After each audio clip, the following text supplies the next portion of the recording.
Hello, my name's Ben. And my name's Josh. Welcome back to FPL graduates and welcome back to another video, another team reveal video. Gameweek 7 is just around the corner. So let's get into our teams and get into the craziness that seems to be FPL at the moment. Indeed, it's been a bit mental so far this season. I think it's to the chips. Chips just make everyone crazy. So them flying about so early in the season, it doesn't feel as normal as what it usually is. But me and Ben are on the back of 2 green arrows, which has been really good. Ben's a lot larger than mine, but I will take it considering I did hold back my triple captain, probably in regret in hindsight. But when it was the 90th minute, I was fairly happy with it. It's just that that's what Erling Haaland does, just absolutely kill your dreams. So yeah, off the back of, I think it's 66 points last week, not too bad. A 200k green arrow to 1.5 million in the world. It's been greens all season long, other than I think game week 4. So it's not been too bad at the end of the day. Raya goes in goal for this week. West Ham at home. Obviously, he didn't get the clean sheet last week, which was disappointing because I thought Newcastle didn't really offer too much in that game. But overall, it was fairly solid to have him going forwards. Obviously, that was always the plan with the wild card, to have some form of Arsenal defensive coverage. Richards at the back. Everton away. Obviously, they're without Kiernan Dewsbury-Hall, which is a big plus for Crystal Palace defence. Will they concede? I think they could. It's one of those games where it could finish 0-0 or they could both score. It's like, I don't see too many goals. I think it's going to be quite low scoring just because both sides are fairly solid defensively. Obviously, Chris Richards has been picking up DEFCON fairly consistently. I think he ranks 11th in terms of defensive contributions per start, which isn't too bad so far this season. Van Dijk's next. He's very good for DEFCONs, as we've seen as well. Obviously, conceded twice and got the booking against Palace, but still came away with 2 points due to the DEFCONs. My plan at the moment is, obviously, I want to get a double Arsenal defence. I just don't really want to lose Van Dijk doing that, though. So I've got to have a little think about it. The fixtures are tough for Liverpool. So am I just keeping a defender who's going to get 2 or 3 points for 6 million? Maybe, but then also he does get DEFCON, and then when they do keep a clean sheet, he always seems to get bonus points as well. So yeah, tough decision on that one. I probably won't move on it this week. I'll probably wait for the international break and then come back in game week 8 to make a transfer. But that is my current thought process for the next transfer. Senesi rounds off the defence, the only defender to hit DEFCON in every single game so far this season. He's been fantastic, 2 assists as well. Bournemouth defensively look great. Nothing much to complain about with him at the moment. He's been very, very solid, and yeah, more than happy to have him against a Fulham side who are without a striker at the time of recording. No Raul Jimenez and no Muniz due to injury, so it'll be interesting to see who they play up front and how they set up from a system point of view. So that is the defence, Ben. Any thoughts? Yeah, I mean, fairly solid defence to start off with. Of course, Arsenal and Raya with that clean sheet potential, very high percentage chance that they do keep a clean sheet. In fact, the highest in the league this week. It's an interesting conundrum with Virgil van Dijk.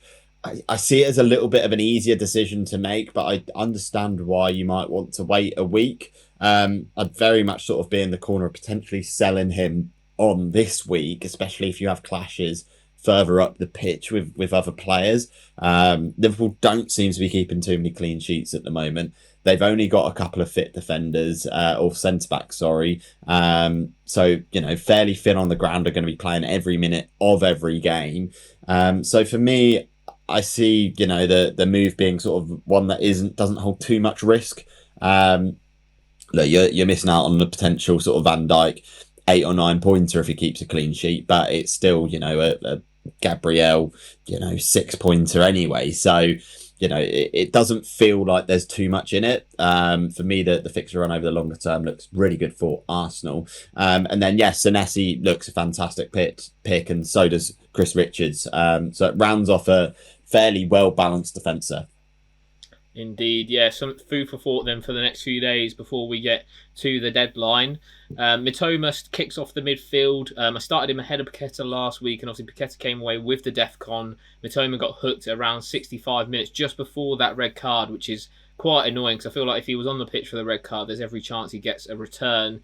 So yeah, bit disappointed with him. He is a long-term hold though.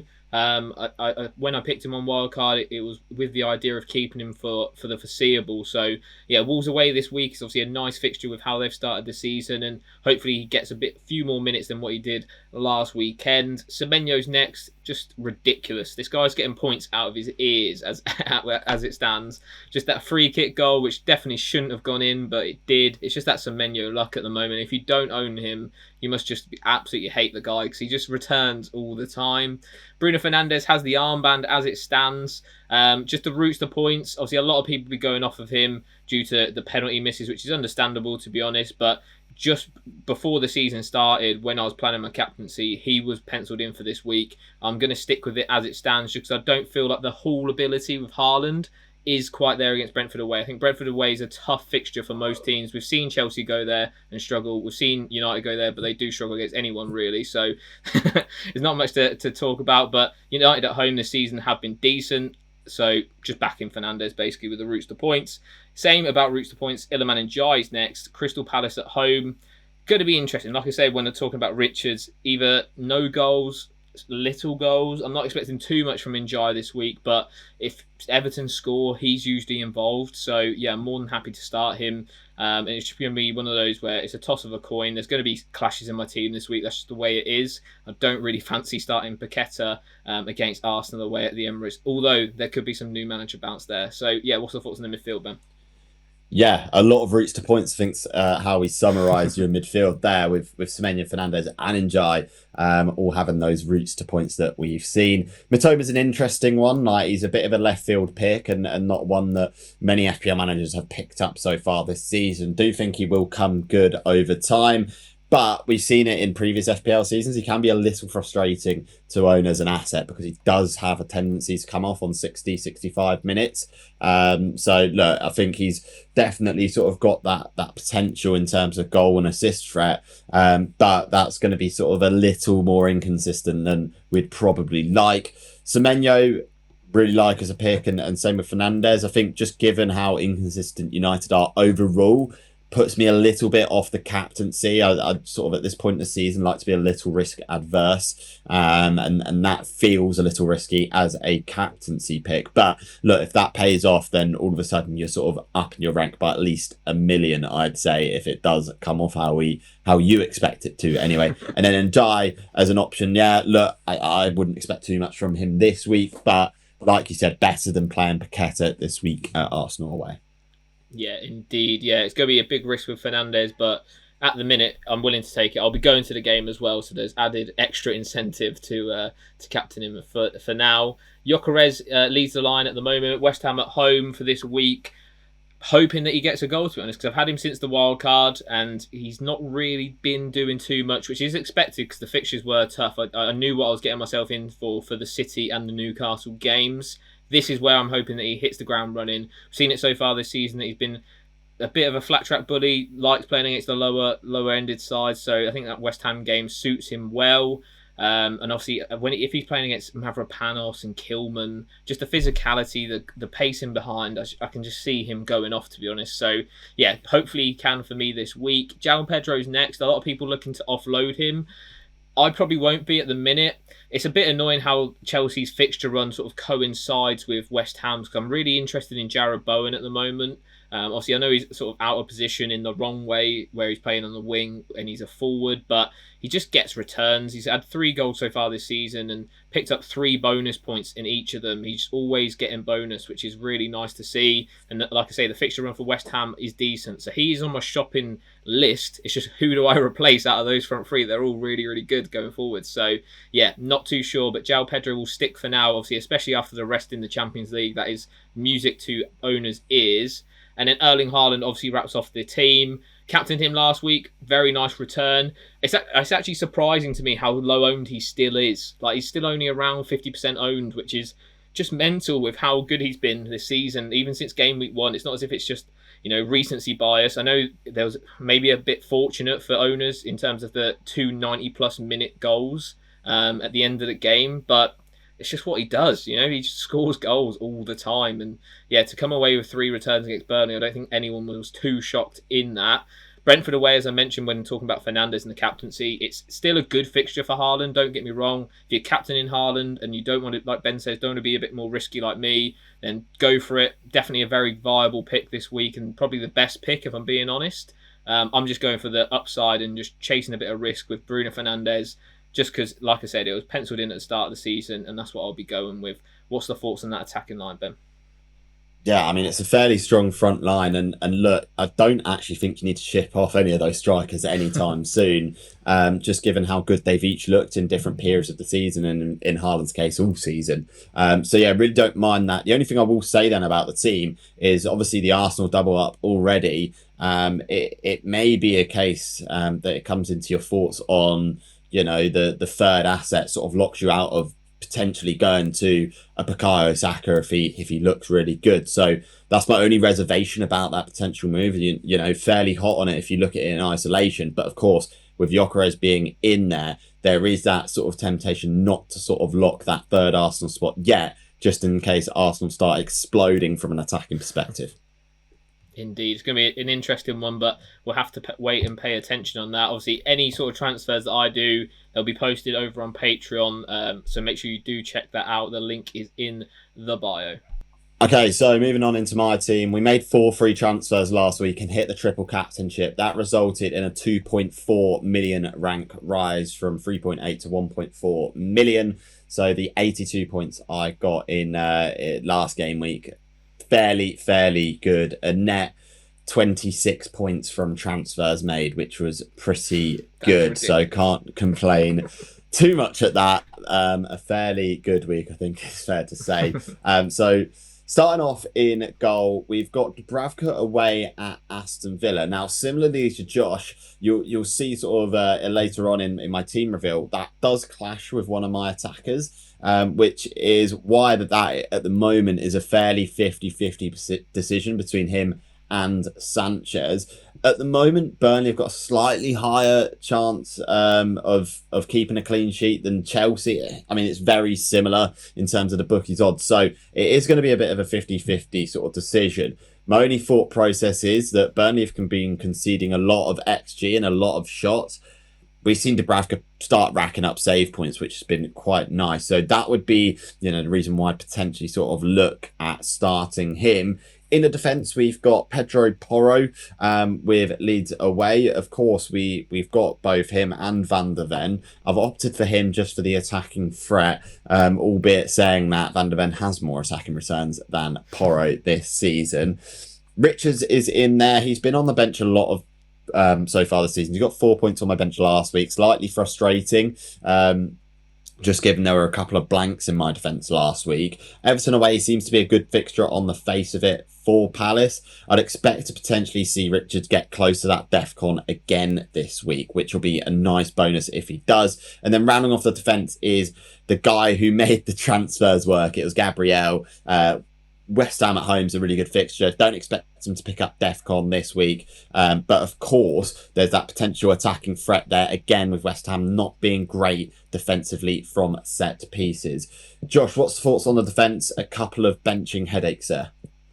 Yeah, it's going to be an interesting one. Obviously, both Porro and Van der Ven played midweek for Spurs in the Champions League, so question mark maybe over minutes slightly. Romero wasn't risked due to, I think, the 3G pitch that they were playing on. So it's one of those. For me, I'd probably maybe chance it even with both of them playing and just lock out that Leeds team. I know they've scored, I think, 5 goals in their last 2 games, but overall, I'm not too convinced on that Leeds attack going forwards. And Spurs defensively have been fairly decent, albeit obviously drawing with Wolves at the weekend. I think we'll see more clean sheets than last season, that's for sure, under Ange. But yeah, Richards, I think, is a solid pick. Obviously, we mentioned him in my team. The DEFCON potential is really high with him at the moment, and pretty much all those Palace defenders as well. And yet, Gabriel against West Ham, it's just a perfect pick at the moment. I think even Jamie Carragher brought up how many goals West Ham are conceding from set pieces and crosses. I think I mention it every single week when we're talking about West Ham as well.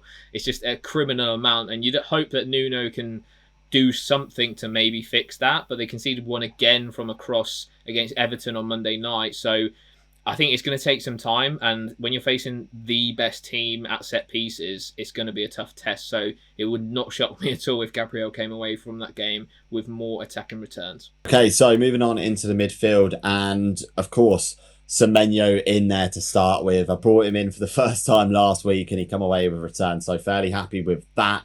In terms of the vice captaincy, Probably not going to be on Semenyo by the time I hit the deadline. He was vice captain last week for me. It's probably likely to end up being on either Bruno Fernandes or Saka by the deadline. Of course, as I said, Bruno Fernandes, as a lot of routes to points. I wouldn't captain him this week personally, just because of the element of risk of Manchester United as a team. Bukayo Saka in there as well. I do believe West Ham at home is going to be a good fixture for him to start getting returns. Of course, we'll sort of wait and see what the minutes look like in midweek for the Champions League for Saka. And that's going to be an interesting one because there's lots of rumours swirling around as of Tuesday afternoon that Arteta may make quite a few changes to that Arsenal lineup midweek. Reinders in there as well with Brentford away. Like Josh said, there's potential for it to be a tough fixture for Manchester City, albeit that being said, Brentford have conceded the fourth most amount of XG in the Premier League so far this season and have conceded 11 goals, which is just two less than Burnley. So yeah, I'm sort of fairly confident on starting him this week, and then Rodgers rounds up that midfield, and that's what I said when I'm tempted to start Sanchez because I have no Liverpool attackers in my team, and I do think Aston Villa are going to kick on a little bit more. There was a really good performance, particularly in that sort of 20-30 minute spell in the second half against Fulham. I thought Rodgers looked promising. I thought Watkins looked promising. Buendia looks really great as well. So I do think Aston Villa are going to pick up those numbers. The numbers that they were producing were very much unsustainable from the fact that they were too low for the quality of team that they are. So, Josh, what's the thoughts then on the midfield? Yeah, it's very solid all round. All the fixtures are good, and a lot of them at home as well. I won't touch on Fernandes and Semenyo because we spoke about them on my team. But yeah, Saka, obviously fantastic pick going into this week. You hope that his minutes are lessened in the Champions League. Obviously, it being a league phase, it's not as important at the moment, really, to get wins in every single game. The only thing is with him is that who would they play on the right? It would be someone out of position like a Trossard or something like that, which is maybe not ideal, but it is what it is. I think we could maybe see him get minutes in that Champions League game, but if they're maybe winning at half time or something, it's Olympiacos the fixture, so you shouldn't think that's going to be too difficult for Arsenal. Although I do remember them beating them in Europa League a couple of years ago. So yeah, maybe hopefully that don't happen again for them. Reinders, I think will be interesting. Sort of positionally where and how he plays against Brentford. Obviously, that's sort of the conundrum with him most weeks, if he's going to be further forward or a little bit deeper. Obviously, still no 8 Nuri in training, so that should benefit him. The only other thing is that Cherky's back, so does that mean Foden comes out? Does that mean Bernardo Silva comes out later down the line? I wouldn't expect that to happen this week. And then, yeah, Morgan Rogers, very fortunate to get that assist in the week. At the weekend, should I say. It came off his hand, which means it should have been ruled out, but it wasn't. Interesting. That's not the only gripe I had with referees at the weekend, that's for sure. But yeah, I think going forward for this Burnley game, you defo keep him for it, and then you can sort of reassess the options after that. Loads of players underneath his price that you can easily downgrade to that we spoke about in the Gameweek guide video, like Sarr, Njai, Anthony. There's a plethora of options. Okay, and then moving on to the strike force, Erling Haaland is locked in for the captaincy for me this week, given how good he has looked over recent weeks.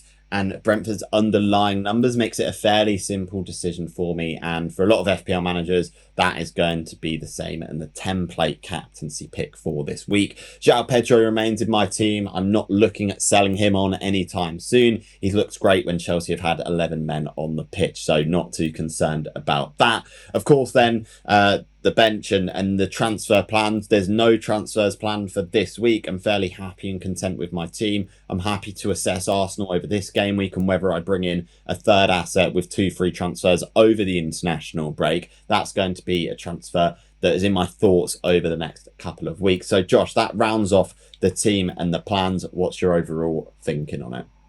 Yeah, I think it's good. I probably would play Sanchez just for, on the basis that you can back against Liverpool attack. I know it's not something you do most weeks, but I think Sanchez is typically quite good for saves in those tougher fixtures, and Chelsea's defence is usually pretty good in those games as well. They don't get beaten, 3 or 4, which I don't expect to happen at the moment, just with the way that Liverpool are playing going forwards. It's been a bit, hit and miss. They're not as fluent as what they were maybe last season. They're definitely gluing together. So yeah, I personally would start him over Dubravka. Probably maybe a case to double up, like I say, on that Van der Ven, not Richards on the bench, to double up with Spurs potentially. Obviously, it all depends on how you feel about them after the midweek games and stuff like that. But yeah, overall, the team's really solid, and like you say, no free transfers needed this week. Okay, then, so that wraps up our Game Week 7 team reveals. It is mental that we're already at the second international break of the season. But if you are enjoying the FPL season, let us know in the comments. And any questions you have ahead of the Friday night deadline this week, let us know. Yeah, don't get caught out by that deadline. And as always, please remember to like, comment, and subscribe to the FPL graduates. I've been Ben. I've been Josh. And we'll see you guys next time. Have a good game week, everyone.